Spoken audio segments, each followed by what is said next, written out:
Hey everyone. So welcome to Opal Oracle. For those of you who are new, of course, returning viewers, welcome back. I'm Raaji, by the way, for those of you who are new, and welcome as well, of course. Now, I was inspired in September. I received this woman. I want to say her name on YouTube is like Coletto or something. Of course, you know, like my name isn't real and things like that. Some people put their real name, but either way, this woman, we were talking about, I believe they called them mottos, which I find kind of interesting.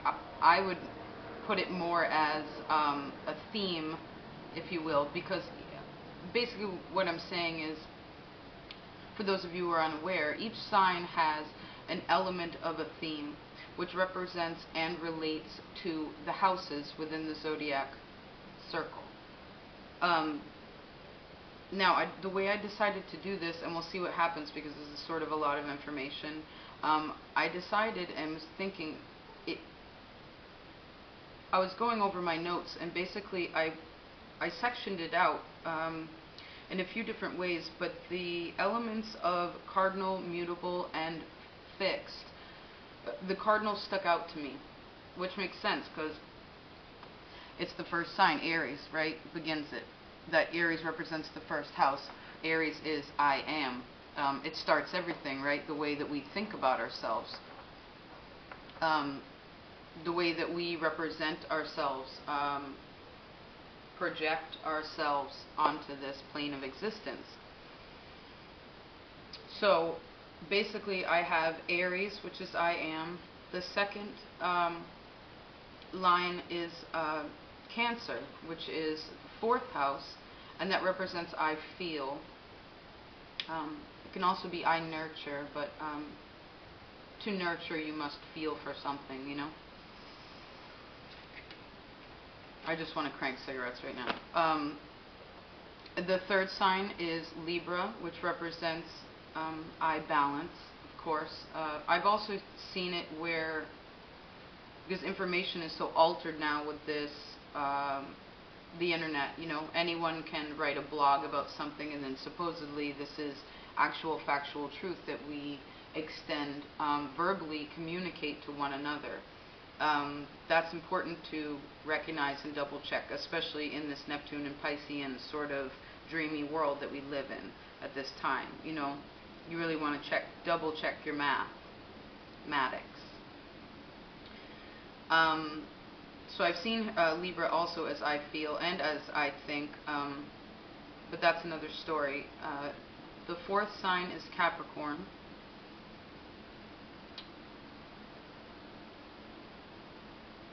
I just got engulfed in the story. Sorry, 1 second. How did I want to play this out? The 10th house, which in Capricorn is I build or I use, you know. So with the cardinal signs, because I believe the way I'm doing this is because there's something to be learned from the other cardinal signs, the other people in our group, you know, within that circle. All circles teach us lessons, we understand this, but particularly this is what message was meant to be sent out to all of you. Now, we have I am, I feel, I balance, and I build.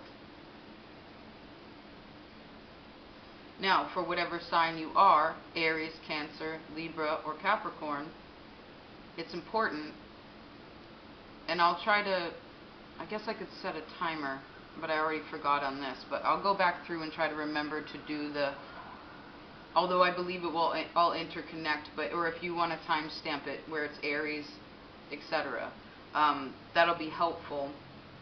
I mean, all the signs, like I said, will be relevant, but depending on what you are and what the information comes out during that time will be crucial. As I said, this verbalization is the way we understand things now. Now, I did what's called like a spirituality spread.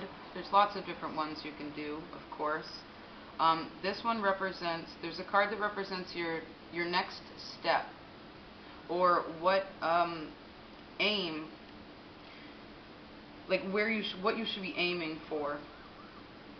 The second card represents your hindrance for you to reach that next step, for you to aim accurately, etc., to be efficient in this choice. The third card is going to represent what's favorable to you. The fourth card represents something you need to leave behind, or a kind of energy that you need to disregard so that you can continue that next step again efficiently. And the fifth card is an attitude to cultivate, or situations, energies that we need to focus on. You know, part of that lesson so that we can cycle through. Okay? If this is too much information for all of you, not that you're not able to grasp it, but just excuse that. This is something I've never tried this before. It's new to me, you know. All right. So, Aries, we'll start with you. For your next step, you received, or what you need to aim for, you received a change in the wind.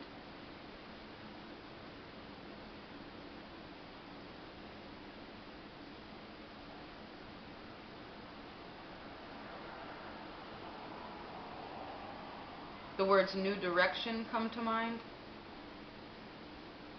The words following yourself, following your desires is your next step, it seems, and there will be a change within that. Believing in the next step, accepting that change, you know.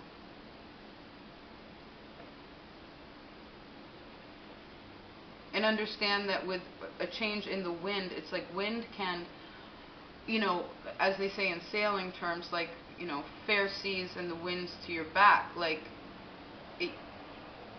so it can push you, you know, you don't have to put as much effort. It's okay, baby. Good girl. To get where you're going to this next step. Now, other times with change can be uncomfortable. It can be a bit challenging. The wind can be in your face. You could be walking into it, which is just the understanding that there will be times when, of course, when there is a push and a pull, but either way, understanding and continuing to move forward in that step. You know, whatever it is that you desire to change within yourself and within what you are connected to. Okay? You actually have the most fantastic line, Aries, or for all of you, this Aries element of what you're learning about is super. Just to show you the cards, we have the Knight of Wands, which is your hindrance. What is favorable is the Queen of Wands. And what you need to leave behind or disregard is the King of Wands. Like, what a progression. Really. This maturity. It's so evident.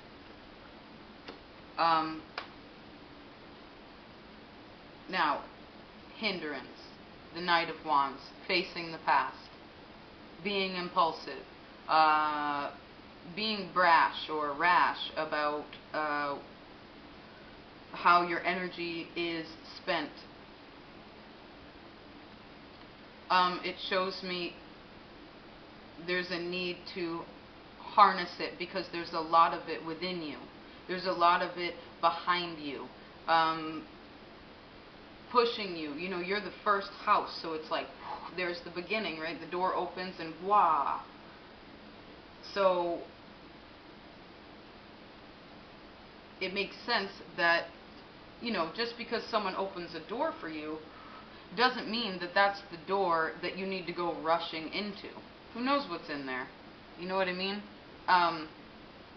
And what's favorable is this Queen of Wands being here is so great. Like, she has a more controlled ability. She has a stronger ability within herself to control her own impulsivity. And she knows how to be organized in what it is that she's doing. She's very business oriented, and that doesn't necessarily have to do anything with business. It could, for some of you, of course, but this is more lessons in the larger scheme. Like, she's not afraid of herself. She's not afraid to be in a situation, like wherever she is, she feels comfortable, because she did not make the decision like this. She made it like this. You know? More maturity.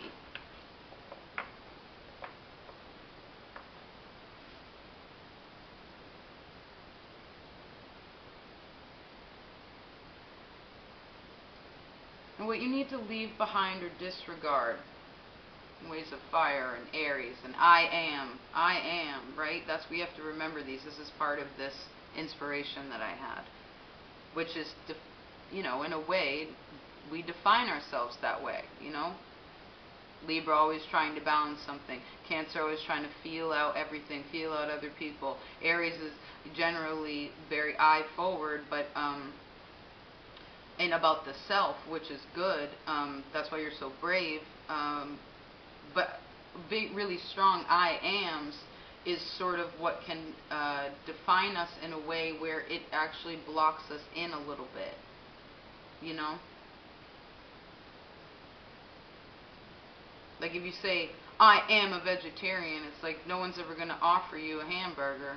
But maybe one day you like changed your mind, or you were hungry and you haven't eaten for 3 weeks. Maybe you want a hamburger, but nobody knows that. I know it's kind of a silly example, but you know what I'm saying. So leave behind or disregard. This is interesting, actually, with the King following. I guess the King of Wands, although he is up, I put this whole deck, I generally read this deck in the upright. The Navigators of the Mystic Sea. It's a really special deck.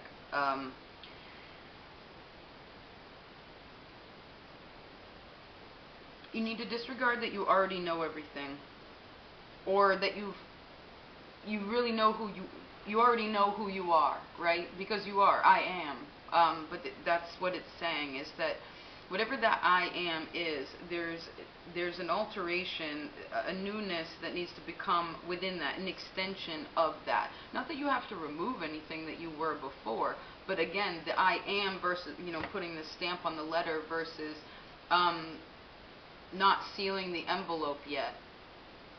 You know? Maybe you want to put something else in that envelope before you send it out to whatever, to state who you are. Okay?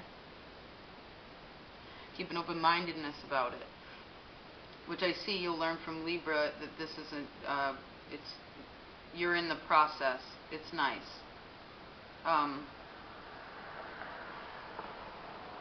Now, attitudes to cultivate, or what to focus on. I see here, we actually talked about this in the September reading, like, what really feels good to you? What are you connected to emotionally that is important to you? And what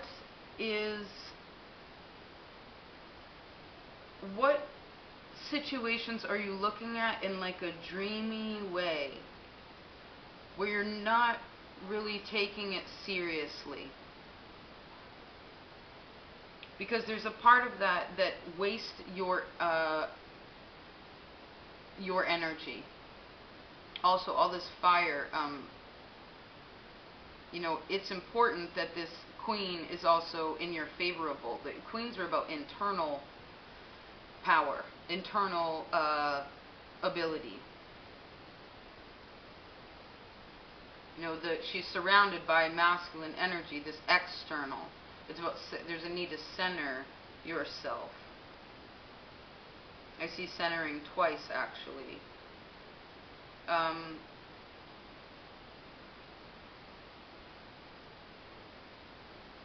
I see Sagittarius, for a lot of you, is an influence in the way that you express your power.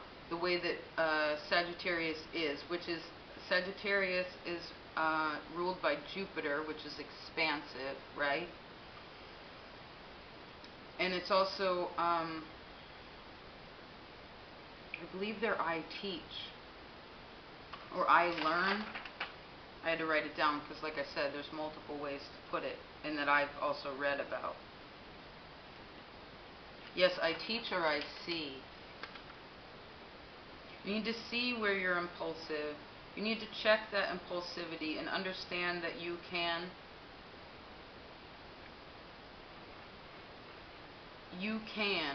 become more emotionally balanced if you're only open to the idea of this change in the wind, of this, I just heard redefinition of self, but in like a really positive way. Like, even just asking yourself those questions, like, maybe when you were a kid you really didn't like bread and butter pickles, right? But now that you're older, you like tried one recently and you're like, oh, those are pretty good, but your brain will still tell you like, ew, bread and butter pickles, for no reason. You're like, you're still attached. There's still something that's attached to your childhood and impulsivity. But I see you in the process of changing. I see you in the process of maturing. It's wonderful. Congratulations, Aries. All right, now we'll move on to Cancer. And remember, this is for everyone, particularly cardinal signs. Now, your next step, or what you need to aim at, this is beautiful actually. You received the Fates, which to me is about observation and acceptance. It's about examination. I see examination.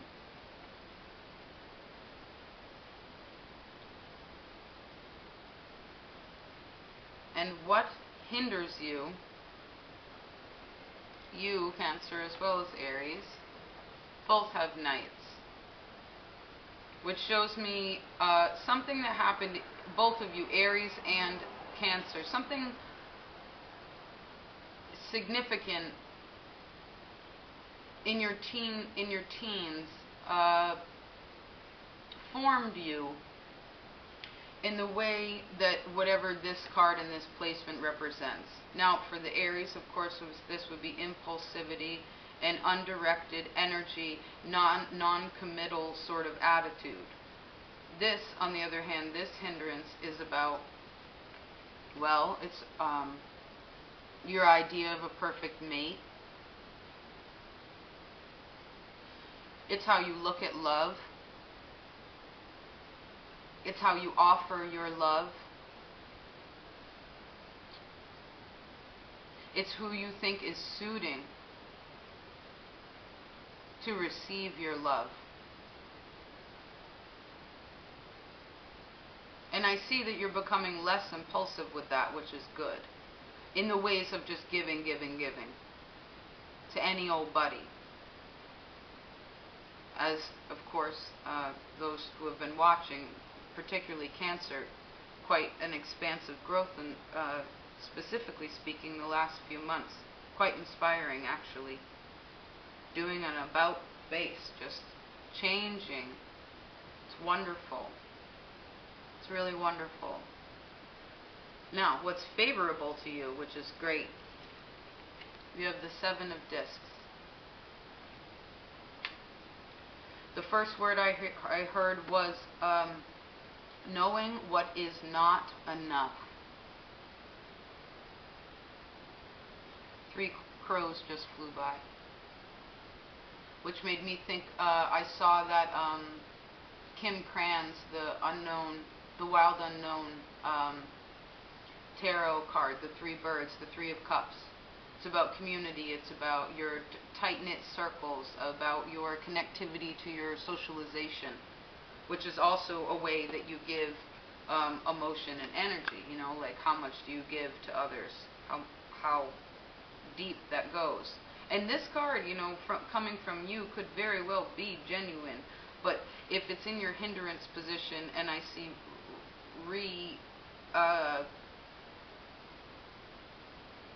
reassessment with the imbalance of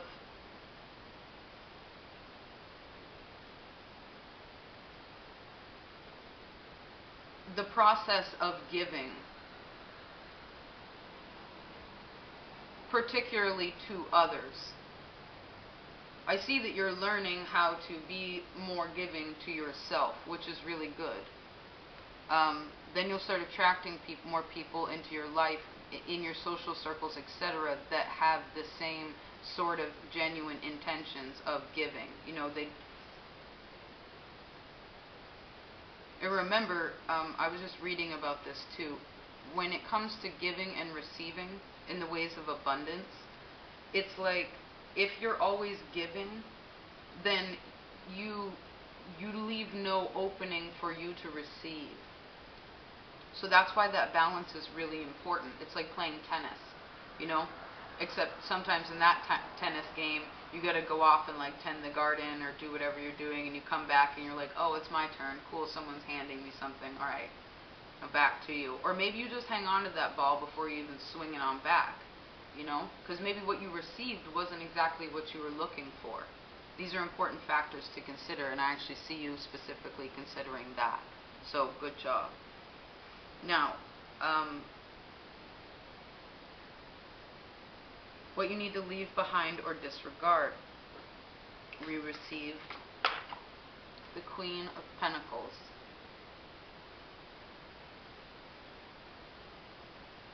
What you need to leave behind or disregard. You need to leave behind loneliness. Leave behind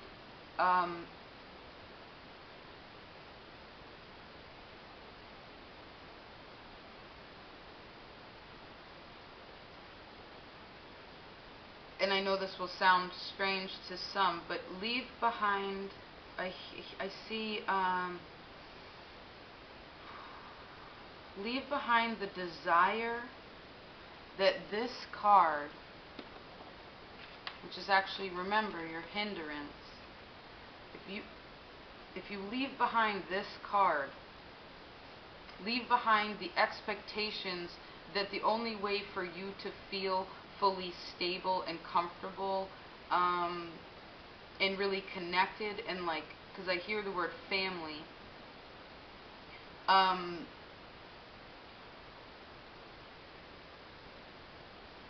it's like you need to leave behind the idea that you have to have other people to feel secure and stable in yourself, successful in yourself, connected in yourself, and to everything around you, particularly when it comes, because if you understand your connectivity to Mother Nature, which we've been taking ourselves away from ever since we started the heliocentric model, you know, which is an absolute farcity, and absolutely, utterly, in truth, does remove us from Mother Nature, from the moon, which you're ruled by, Cancer, from this femininity, from this, the balance of all that, like, you have all this masculine, right next to you, and then you're like, feminine, you even have the moon here, in your attitude to cultivate, which shows me a need to be yourself, to continue to be yourself, to understand that you can take whatever it is. You need to disregard that you don't have enough, I guess, also. That's really big, actually. That was loud.